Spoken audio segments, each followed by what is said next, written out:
حضرت محمد صلی اللہ علیہ وسلم کا حج پارٹ نمبر 8۔ اب رسول اللہ صلی اللہ علیہ وسلم عسفان پہنچے۔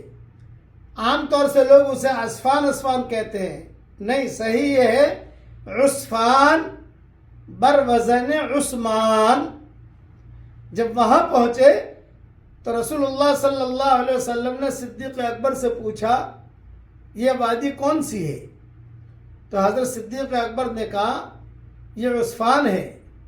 پھر آپ نے فرمایا یہاں سے حضرت ہود علیہ السلام اور حضرت صالح علیہ السلام لبیک پڑھتے ہوئے گزرے ہیں، اور بعض تاریخی کتابوں میں کہ ان دونوں کی قبریں بھی وہاں پر ہیں۔ اور حجۃ الوداع سے پہلے ایک مرتبہ اور حضور صلی اللہ علیہ وسلم عسفان میں ٹھہرے تھے۔ وہاں کوئی پانی نہیں تھا، ایک کنواں تھا، کڑوا پانی، بالکل بہت کڑوا۔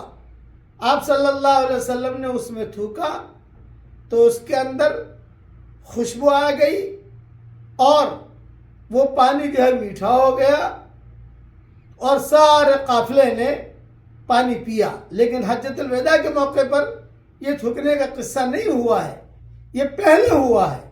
میں بھی کئی مرتبہ وہاں گیا ہوں۔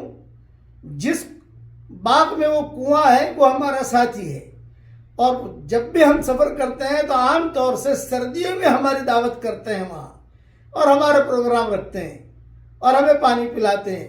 اب تک جو ہے اس پانی کی خوشبو ہے اب تک، اور جب بھی ہم جاتے ہیں پانی پیتے ہیں۔ اب تو جو ہے پابندیاں لگ گئی وہاں جانے کی۔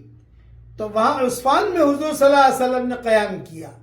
وہیں پر سراقہ ابن مالک جو حضور صلی اللہ علیہ وسلم کے قتل کے لیے چلے تھے ہجرت کے وقت میں، وہ بہت بڑے آدمی تھے، ڈاکو میں شمار ہوتا تھا۔ قصہ معروف مشہور ہے کہ ہجرت کے وقت میں مشرکین مکہ نے کہا تھا جو حضور صلی اللہ علیہ وسلم کو خدا نخواستہ قتل کر کے لائے، ہم 100 اٹھنیاں دیں گے، یعنی 100 BMW دیں گے۔ وہ قصہ مشہور ہے۔